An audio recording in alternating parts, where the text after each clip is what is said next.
And now joining us on Book TV in London is author Karen Armstrong, 20-plus books, well known in the United States.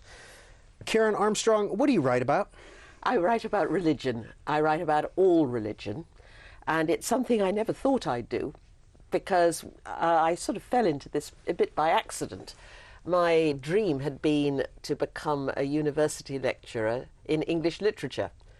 And even though I'd been a nun when I was a young girl, I limped away from that experience, wanting to have nothing to do with religion ever again. And then a series of career disasters occurred, one after the other, and I found myself, much to my surprise, on television, presenting some programs, rather sort of controversial programs at that stage, quite angry about religion, for Channel 4 when it was just opening. And then that career folded, and I went off and wrote A History of God. And in the process of writing A History of God, it was 4 years, and I was living on baked beans and tomato sandwiches. It was virtually no money. But it was a very formative period, because in that time, the experience of researching that book completely changed my outlook on religion. In what way? Well, for one thing, I was alone. And instead, all my television friends had melted away with the disaster of my leaving the TV world. And I was on my own, in silence, in a very remote part of London. Now, theology is poetry, and you really can't learn, you can't read a poem in a nightclub where there's a whole lot of noise and really get something from it. You need to put yourself into a different kind of zone where you're quiet and receptive. So the silence helped. I found that was adding something. And there was no one egging me on to be outrageous in front of the camera.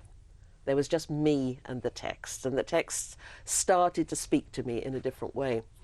And the second thing, I encountered a footnote in a very learned book which quoted the French Islamist Louis Massignon, who said that a historian of religion should approach the topic with what he called the science of compassion. And that did not mean science in the sense of physics or chemistry, but scientia, the Latin, which means knowledge, a knowledge that you arrive at by compassion, which doesn't mean feeling sorry for people, but putting yourself in their shoes, feeling with the other. And he said you can't approach the spiritualities of the past from the position of post-Enlightenment rationalism with a sort of superior air, which is what I'd been doing all this time. You had to put yourself on the back burner and enter in a scholarly way, reproducing all the circumstances in which a particular spirituality grew up. The educational, economic, financial, political, social circumstances, and not leave it until you can find yourself feeling the same. That in those circumstances, you would have felt the same. And he said in that way, you broaden your horizons and you make a place for the other in your mind and heart. Well, Karen Armstrong, why did you become a nun? Well, I was 17, and you know how it is when you're young. You're very sort of idealistic and stubborn. I would not take advice from my poor parents, who were appalled at this idea. Were they faithful Catholics? Well, they were Catholics, but we did Catholic light. We zoomed into church on Sunday early to get it over with, and then we weren't a religious family at all, though we went to Catholic schools because that was what you did.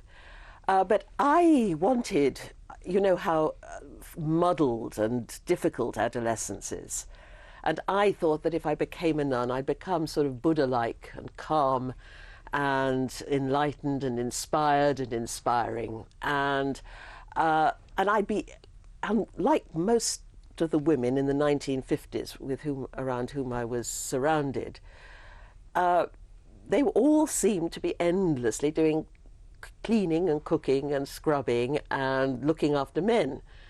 Whereas the nuns, I could see, seemed wonderfully unencumbered. They seemed to have their minds on higher things. The irony was that when I got into the convent, all I did for years was scrub and cook and clean. And I wasn't very good at it. But it was a sort of mixed idea that all our motivation is mixed. And I was a very shy young girl at that point.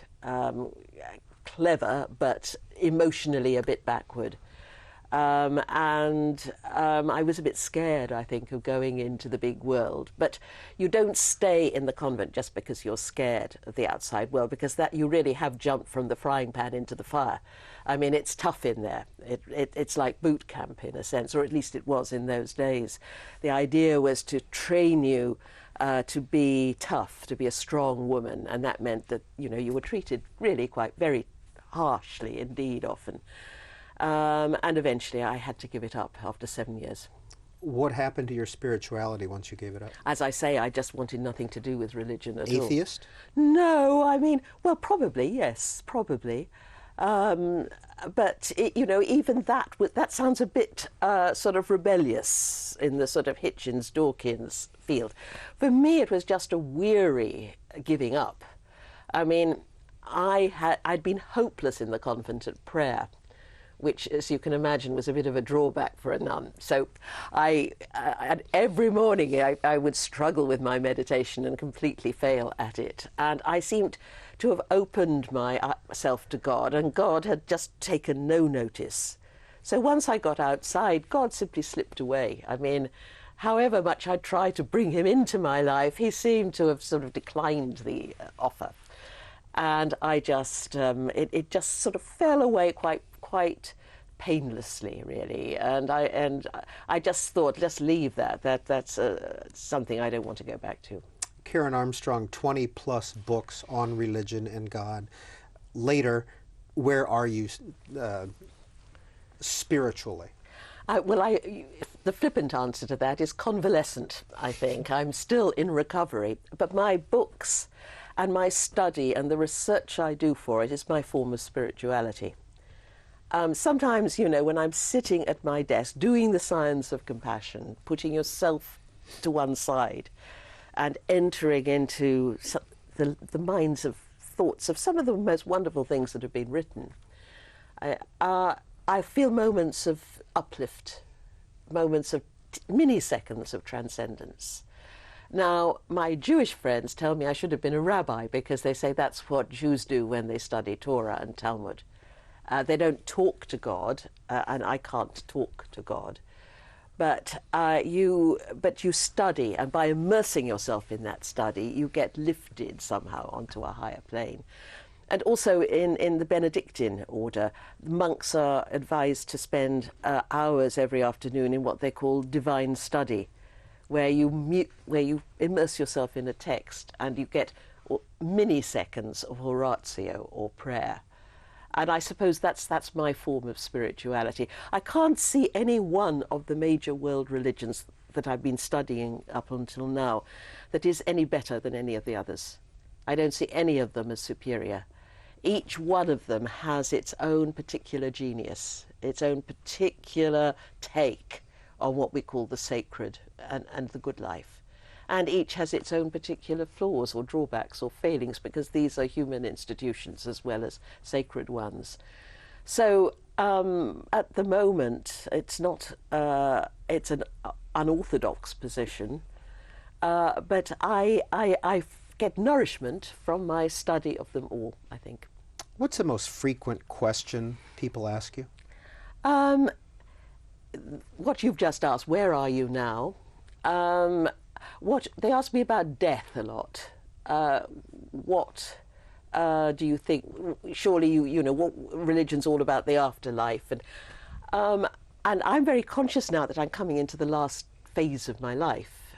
So many people I know who've died, and I seem to be heading up there to be next in the queue, as it were. And I have no thoughts about the afterlife. One of the things I've discovered is that is not a religious preoccupation, really. It's really only Christianity and Buddhism Christianity and Islam, I should say, that have this preoccupation with afterlife. Judaism doesn't have it. It's a bit of an